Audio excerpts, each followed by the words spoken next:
But people have come to me and said, man, this is one of the most powerful things we've ever talked about. And it should be, because this is about Jesus. And what we're talking about in this series is called Follow, and we're talking about what does it mean to follow Jesus Christ. And what we learn from Jesus about it is this. We've been taking a look at not what does some church say about it, not what does some pastor or some program or some methodology, but what did Jesus actually do? If you want to know what Jesus meant by what he said, watch what he did. And so we've been talking about what does it mean to follow Jesus Christ? And so we found that as a church, sometimes we think, hey, if you change, then you can follow Jesus, right? But what Jesus actually said was, he said, hey, come follow me, and then you'll change. And it's a whole different message. That even before you believe right, even before you behave right, if you start to follow Jesus, your life will start to change. Absolutely amazing. So if you missed any of the first two messages, newbranch.net is our website, and all the messages are there. If you haven't checked out our new website, please do. All kinds of incredible things. You got upcoming events on the back of your outlines today, but they're all right there on our website. There's some information about me. Okay. There's information about the church. There's information about what we believe, all kinds of stuff. Check it out. Give us some comments. You can give online now for those of you that asked about that. If you're new here, we didn't invite you here to give us money. But for those of you that want to be able to give, we made it easier for those that do give to the church. And we want to make sure you knew about that. So check that out. And the other thing is this. You can watch the Follow series right there on our brand new website. So newbranch.net. All right. So let's get into it. What are we talking about today then? What is the payoff for following Jesus? Now that might sound easy, but if you really think about it, it may not be as easy as you think. And the problem is this. I love the messages that are very practical. I love to do one little passage of the Bible and then give you a couple points to take home with you. That's not going to be today. But let me tell you why this message is important, because some people want the practical, this is how I do it. This is why we do it, okay?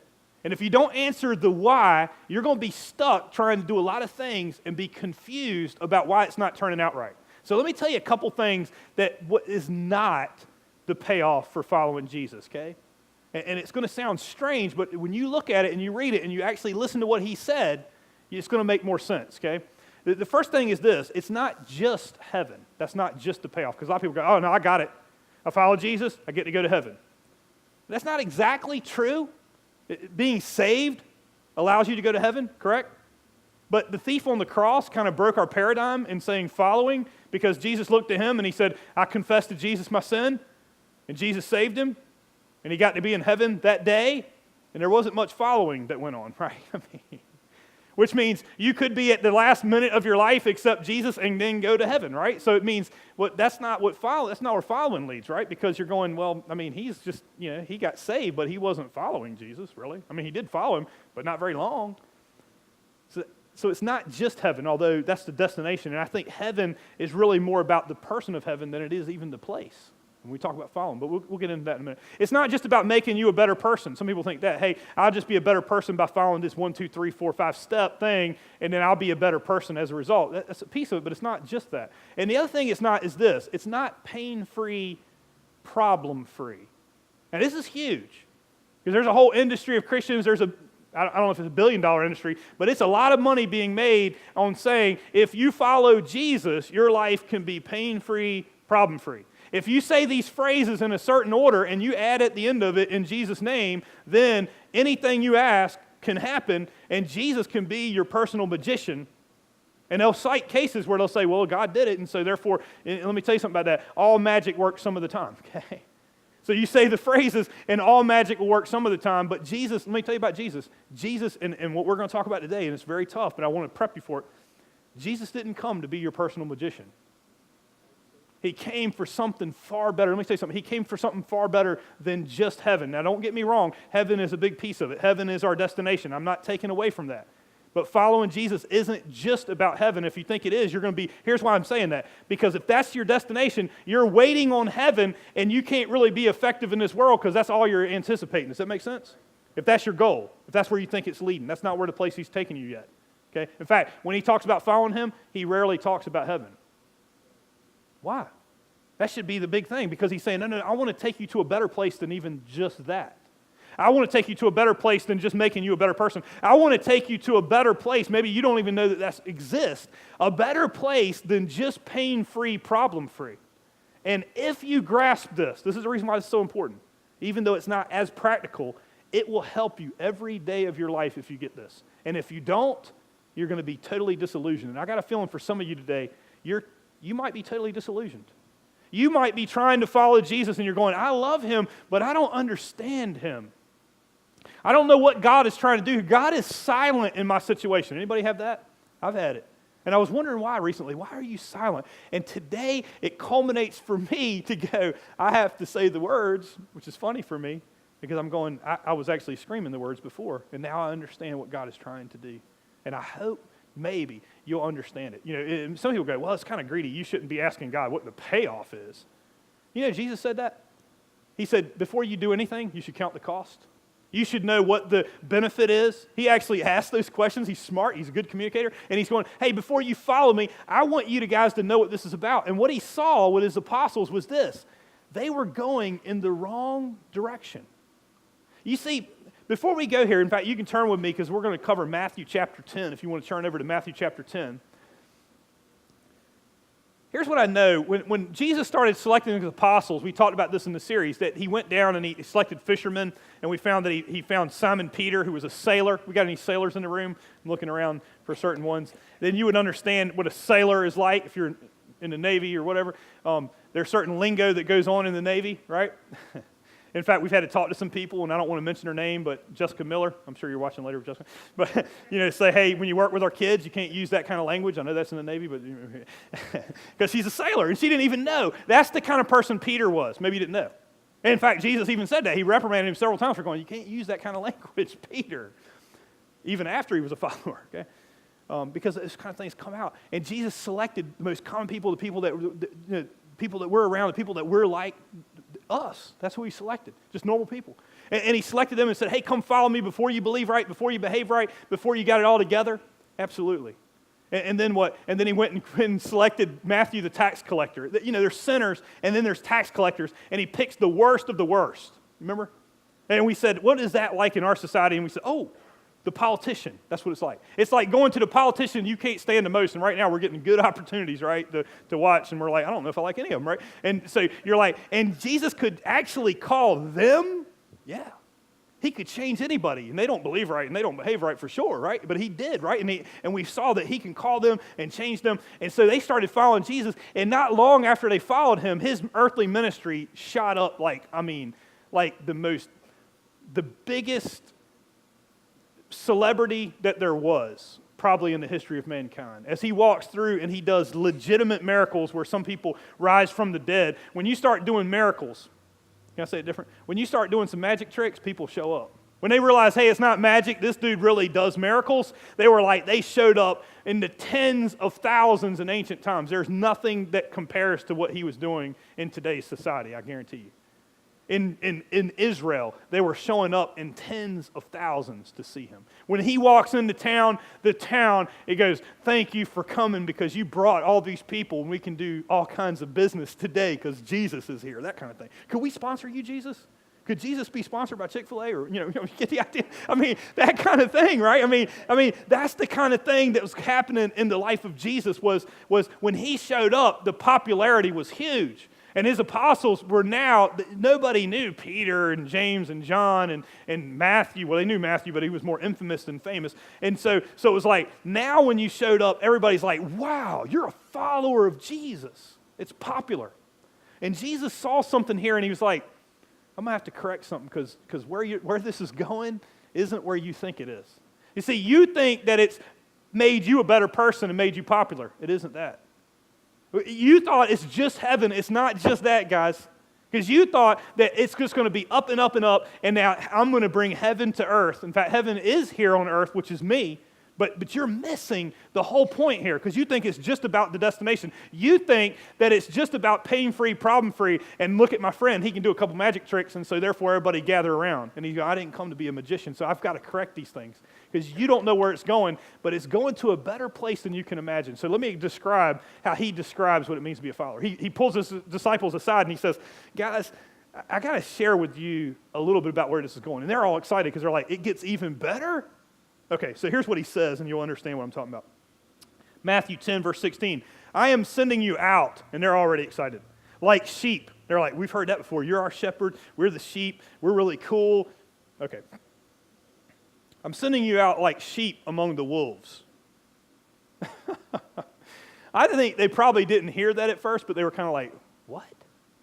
I don't know if you've ever seen what a wolf does to a sheep. Some of us live in the country, so we get it, right? I was just up at my in-laws' house, and they have chickens, and they live up in the mountains, and it's very rural, and they put a cage around them because many wildlife have come and killed their chickens, okay?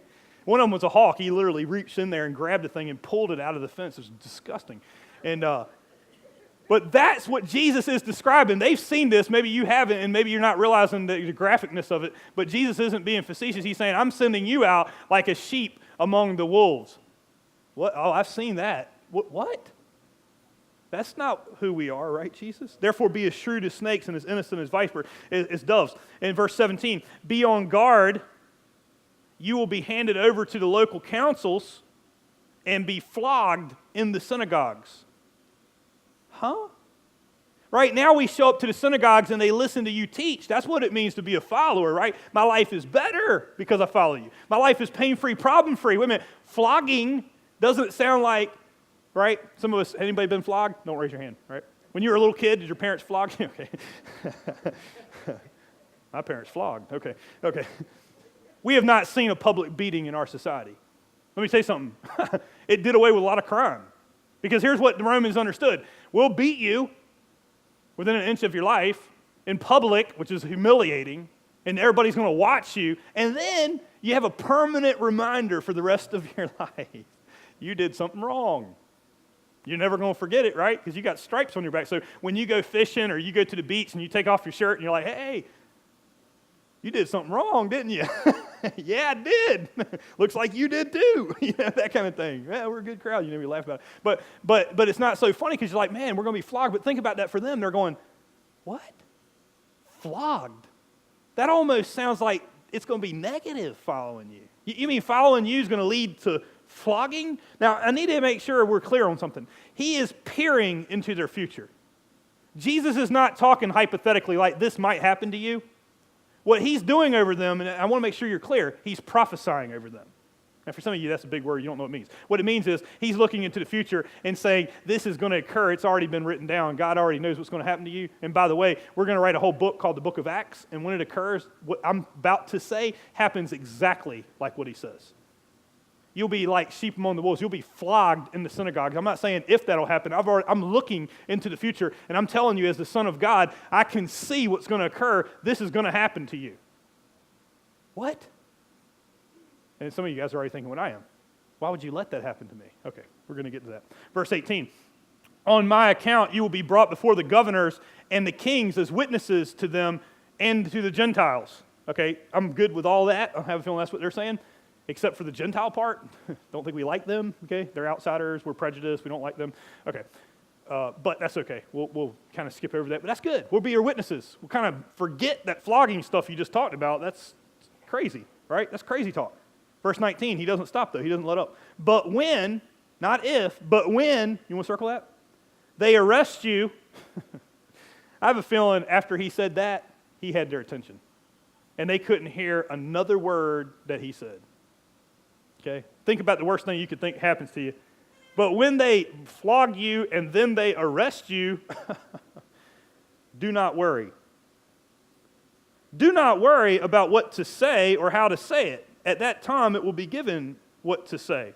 You see, Jesus is thinking, and he's communicating from the big picture standpoint of saying, the mission of God will go on even when you're arrested, so don't worry about that. And they're thinking, we're not so worried about what to say, Jesus, right?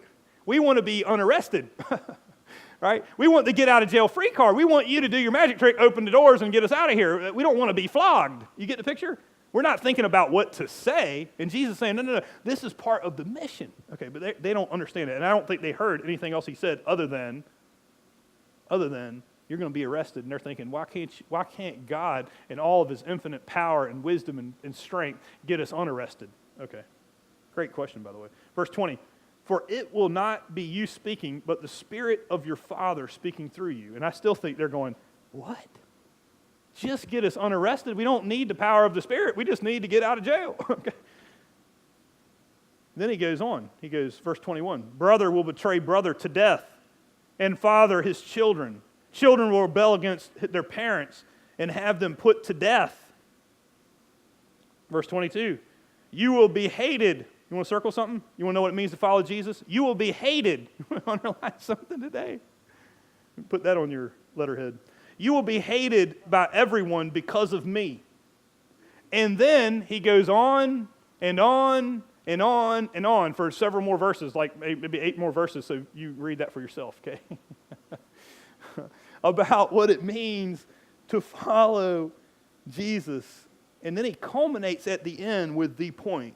And I got a feeling they are dumbfounded because they're like, right now, following Jesus makes my life pain-free, problem-free. Right now, Jesus heals people that are sick. Right now, Jesus isn't going to prison. Everybody loves him. He's Messiah. And he's going, but I need you to know that that's not what it means to follow me. It's not just pain-free, problem-free. I'm not just your magician. I want to take you to a better place than that. And you're thinking, what is a better place than that? It's definitely not hated. Brother's going to kill us. Families are going to fall apart. People are going to get sick and die, right? That's not the answer, right? Being thrown in prison for what we believe. Who wants to sign up for that? Let me tell you something. I've done a lot of volunteer meetings, and if I said stuff like this, who wants to sign up for that? I don't, right? What's the payoff then? Why does he do that? Verse 28, and he gets to the point. He says, do not be afraid. There it is again. Do not be afraid of those who kill the body but cannot kill the soul. Rather be afraid of the one who can destroy both the soul and the body in hell. You see, Jesus is picking up on something. This should be our life's verse to say, I see what you're, and Jesus can tell they're struggling. He's going, I see, you guys are losing it. So he brings it back in and he goes, let me broad brush this a little bit.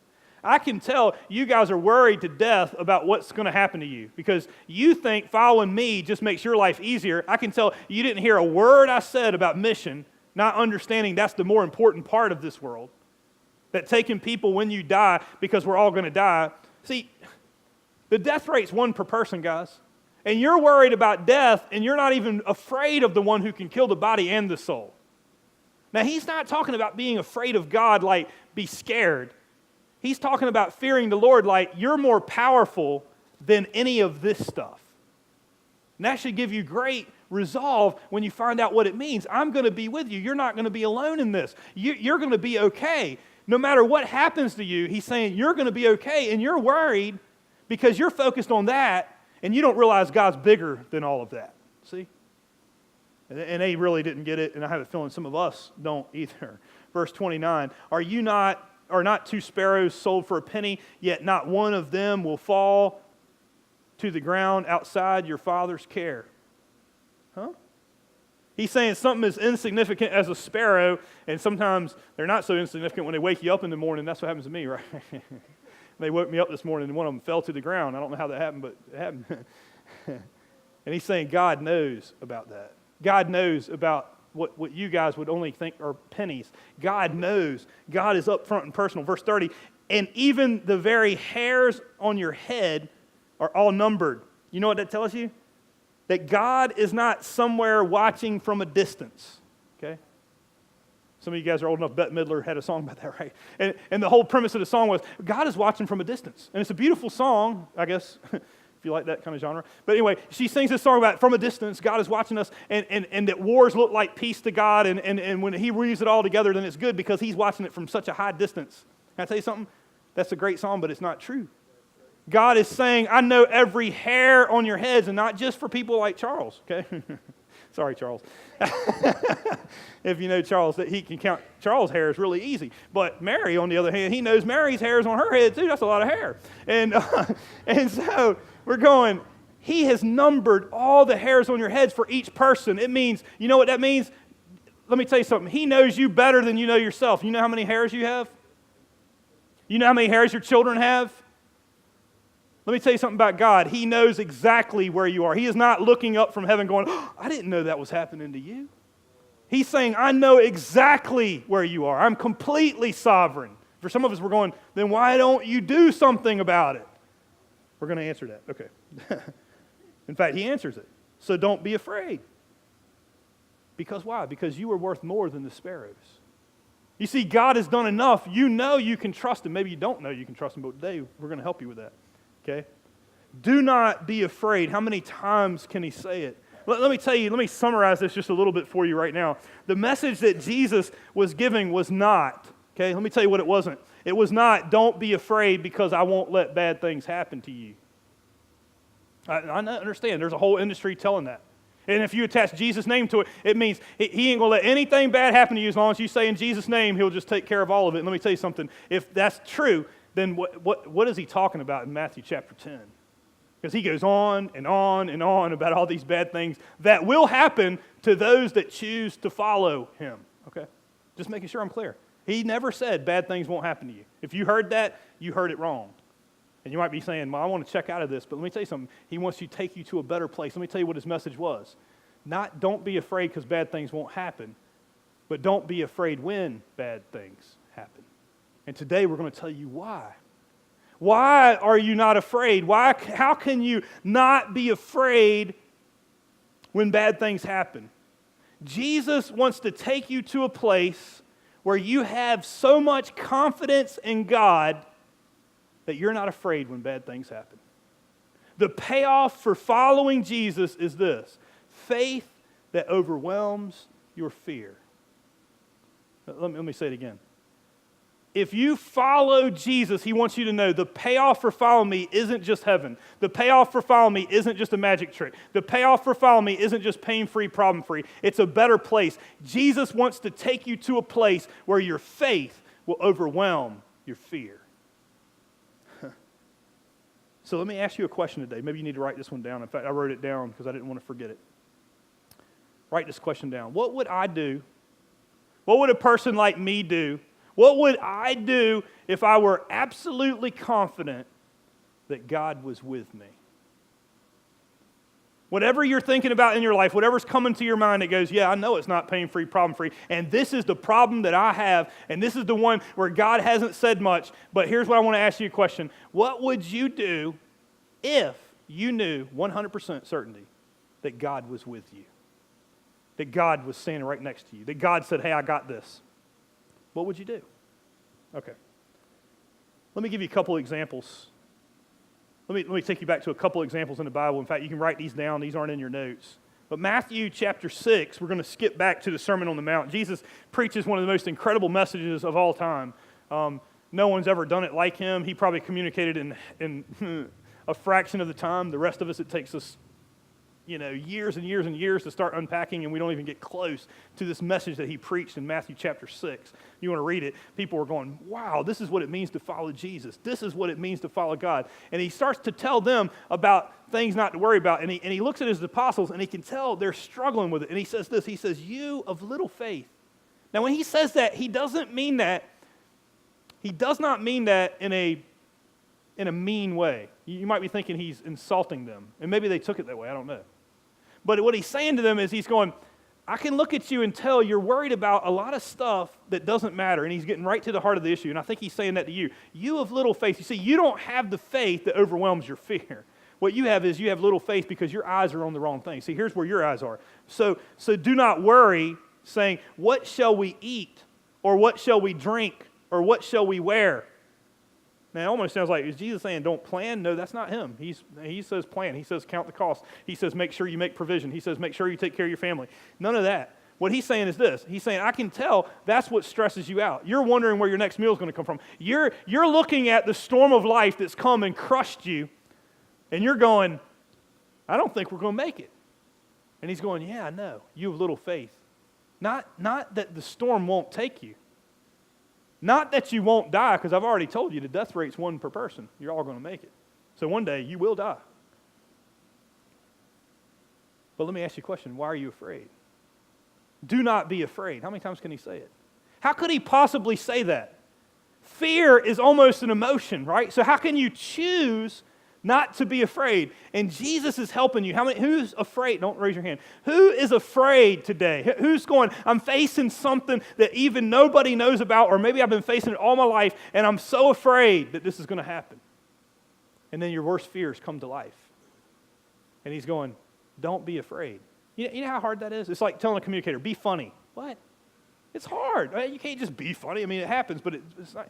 You can't make that. You can't make my emotions, right? Have you ever said that to your spouse? My spouse is here. Hey, Marie. You ever told your spouse, you shouldn't feel that way? What? People go apoplectic about that kind of stuff, right? And Jesus is saying, don't feel like that. You shouldn't be afraid. Why?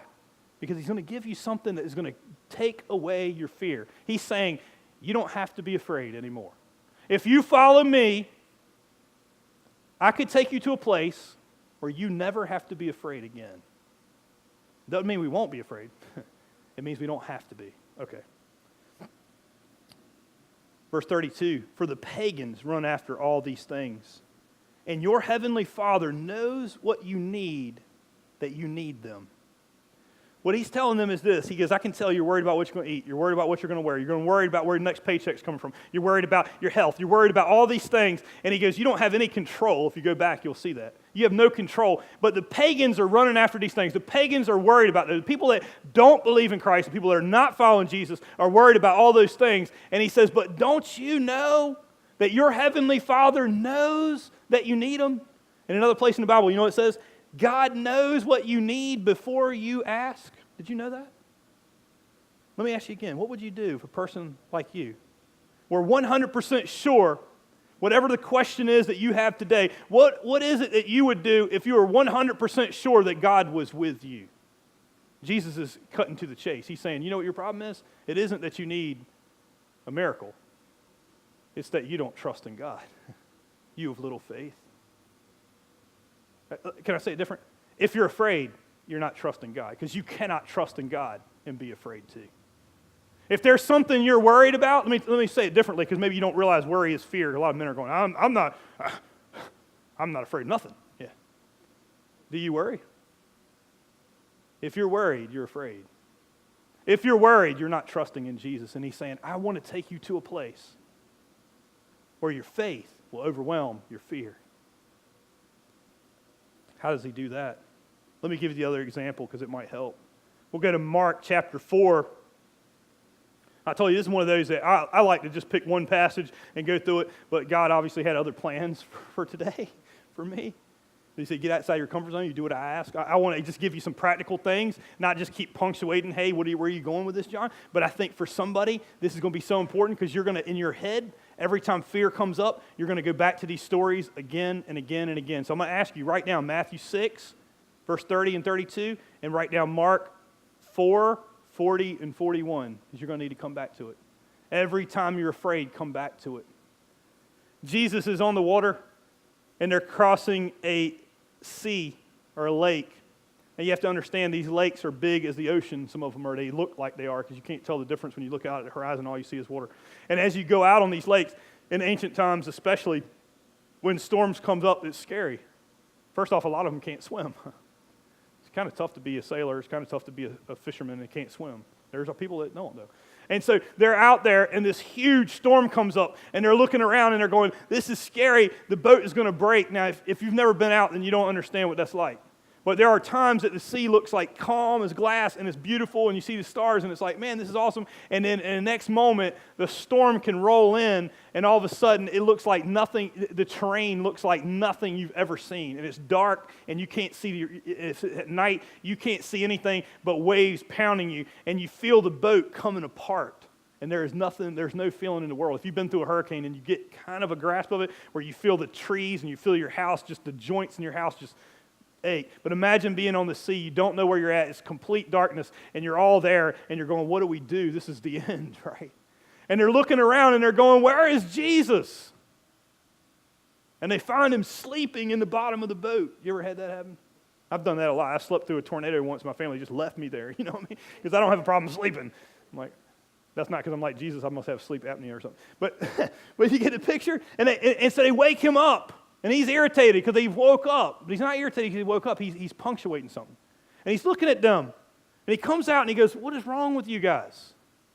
What is wrong with you guys? And they're like, what do you mean, what's wrong with us? In fact, here's how they come to God. Maybe these are verbatim prayers. Maybe you need to go back and read Mark chapter 4 because you didn't realize this is you, right? God, how could you do this? Don't you care? Jesus, don't you care about where we're at? Don't you know where we're at? Don't you see the storm and God is sleeping? What? God is sleeping? Yeah. On purpose, with a purpose. When God is silent, he's not doing nothing. Somebody needed that word today, didn't you? Maybe it was me. But I got a feeling more than just me needed that word.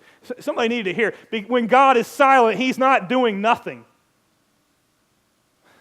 Silence is a response. It makes us crazy, though, don't it? It's kind of like that poem, Nevermore. You ever heard that by Edgar Allan Poe? And all those people, at the end of it, the raven, it constantly, nevermore, nevermore. And everybody reads into what it means. When God is silent, we go crazy. And we go, God must mean this. You must not care. Why would you say that? Jesus is in the boat, and you say God doesn't care. And Jesus looks at them, and he says this. He says, peace, be still. I love that word. You know, somebody needed that too. He's looking at the storm of your life, and he's going, peace, be still. And the whole thing calms. And let me say something about them. They don't get it. But Jesus punctuated, and it doesn't come to them till later. And somebody, you've read this 1,000 times, and it's never made sense to you. And that's okay. You're in good company because the apostles never got this. They wrote it. They were there, and they don't get it. And I'll explain why I say that in a minute. Mark chapter 4 and verse 40, he said to his disciples, why are you so afraid? Do you still have no faith? Let me tell you what they thought it was. Verse 41, they were terrified. And they asked each other, who is this that even the winds and the waves obey him? And Jesus is sitting there going, that's awesome that you're worshiping me, right? They fall down and they worship him, and they don't get him. They don't get a thing that he did. All they saw is a person that did a magic trick, and they left with no more faith than they started with. Can I say that? The miracle did not increase their faith, because you'll see it again where he says it to them again, and he says, do you still have no faith? On the night before he was betrayed, he looks to them and he says, do you still have no faith? And you're going, how can you say that, Jesus? Because they just believed in the miracle. And he's going, yeah, but you don't understand. I want to take you to a place where your faith overwhelms your fears, not because I do magic tricks. You see, I don't want you dependent on miracles. I want you dependent on the God of the miracle. It isn't what's on the table, it's who's at the table. And he's going, I see you're afraid, but if the boat sank, I'm in the boat with you.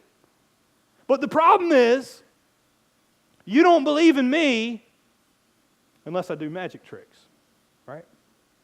And I want to take you to a place where your faith overwhelms your fear.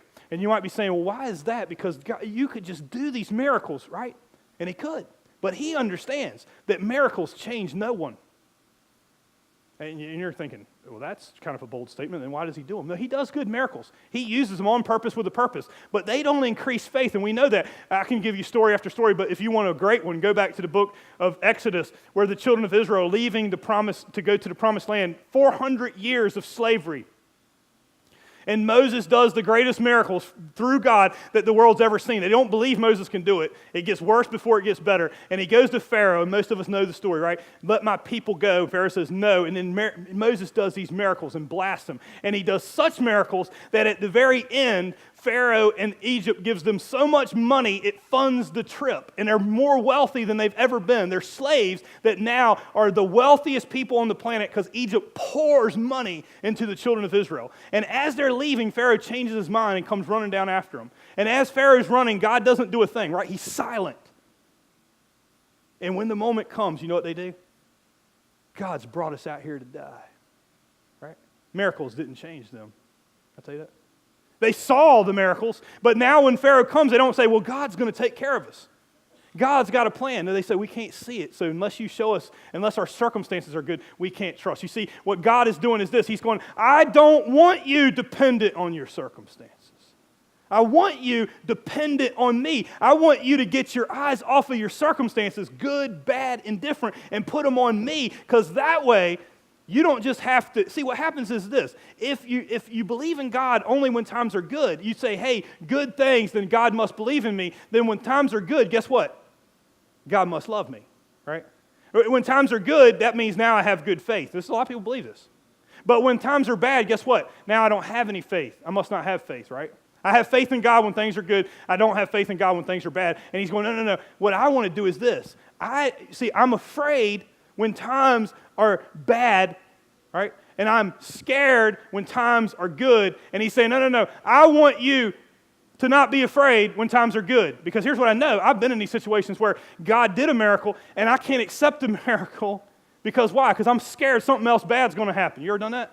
It's like, I'm just waiting for the next bad thing to happen, and I can't even enjoy the life that God wants me to have. Anybody? Or am I the only one? And Jesus is saying, no. I want you to enjoy the good times. I can give you that. But I want you to enjoy the bad times, and you never thought you could enjoy that. But you can when Jesus is in the boat with you. You get it? And you didn't know it. Because you thought it was based on your circumstances. You thought he did magic tricks. You thought it was pain-free, problem-free, and you're wondering why God isn't in your life, and he's saying, I am in your life. Why are you afraid? Because you don't trust me. And today he's asking, have I done enough for you to trust in me? Let me tell you something. Let me tell you where the faith leads to. This is very important. I want you to write this down. The payoff for following Jesus is a faith that overwhelms your fear, and then it's overwhelming faith that frees you to love. Now, you might not think that's important, but let me tell you what you can't do. You can't be afraid and love. You can't be afraid and trust God, and God is love. Get it? You can't love God. In fact, you will have the scarcity mentality of this world inside of you. You will be like the pagans that run after these things, and you will be afraid and go from thing to thing and be afraid, and you'll be captured. And the payoff for following Jesus is, for the first time in your life, you will have faith that leads you and frees you to love. Because let me tell you something. Fear is chains. Worry is chains. There's a slavery that comes with it that you can't enjoy the good times. It'll rob you. You can't get through the bad times because it will rob you. But Jesus wants to take you to the place where your faith will overwhelm your fears. And then you will be free to love. To love God, to love yourself, and to love the people in your life. Maybe you've never been able to do that because you're afraid. If you knew what I did, God couldn't love me. If you knew this, God couldn't love me. Let me tell you what John writes later in 1 John 4:18. I think somebody needs to memorize this. There is no fear in love. In fact, he goes further for the person that goes, but I've done such bad things in my life, God could never forgive me. He goes, wait a minute. You think you're trying to love God more. That's what religion does. But he's saying, no. It's God loving you. And when that love comes into you, when God is with you, there's nothing better than that, by the way. When God is with you, that there is no fear. It drives out fear because fear is about punishment and there is no punishment. Fear is about consequence, and he has paid for your consequence. He has died on the cross and he's done enough. And he goes, hey, perfect love casts out all fear. It drives it out. That master that had you chained up, your fears of life. I'm so afraid this is going to happen. I'm so afraid it's going to happen to me again. And even after you're done, anybody have post-traumatic stress? Even after you're done, you're still reliving it. And he's going, I can drive it out.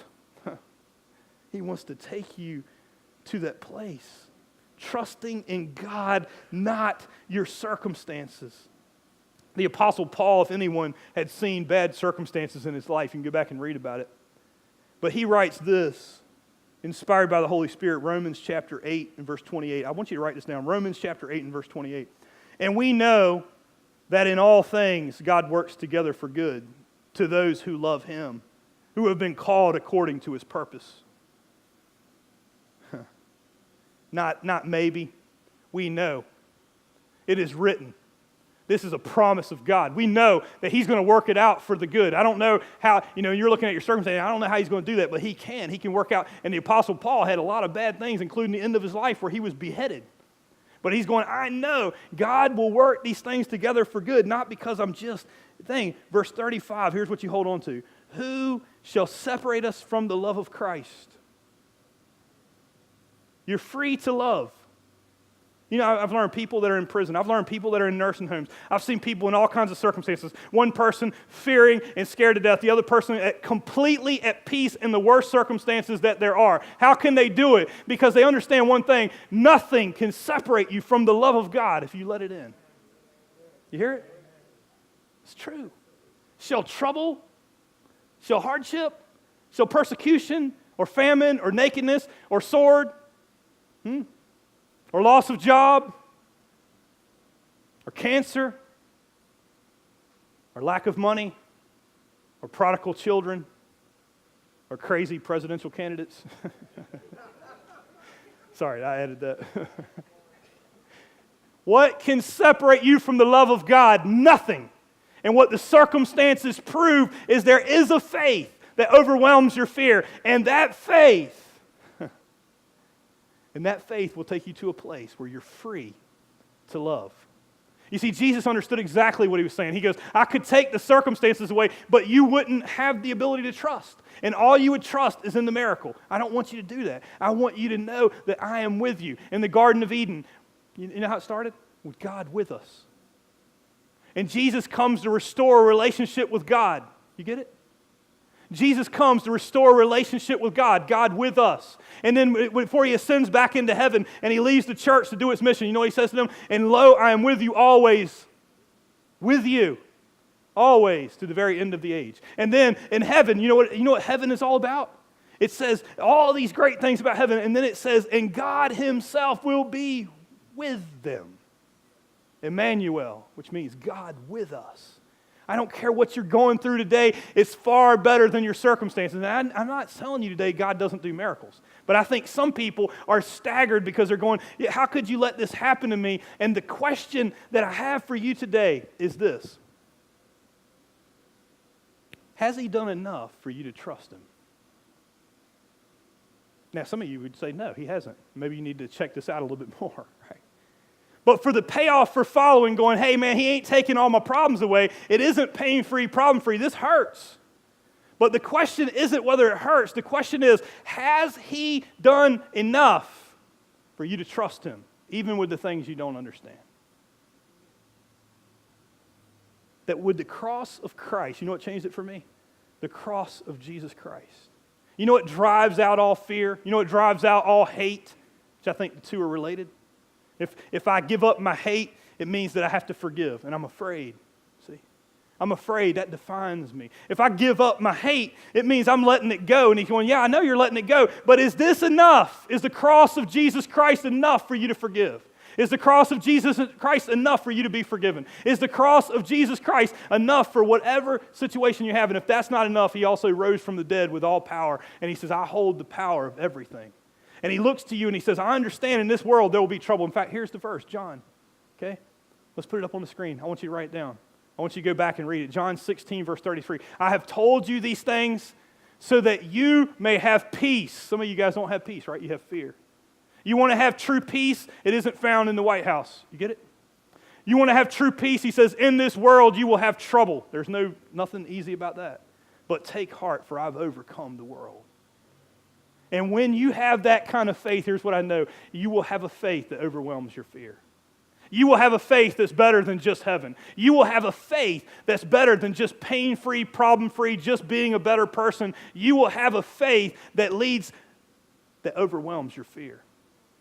You will have a faith that frees you to love. You will have a faith, see? You will have a faith that no matter what your circumstances, you know that God is with you. So let me ask you again, what would you do if you knew that God was with you? Whatever decisions you're facing today, maybe that's the question. Get it?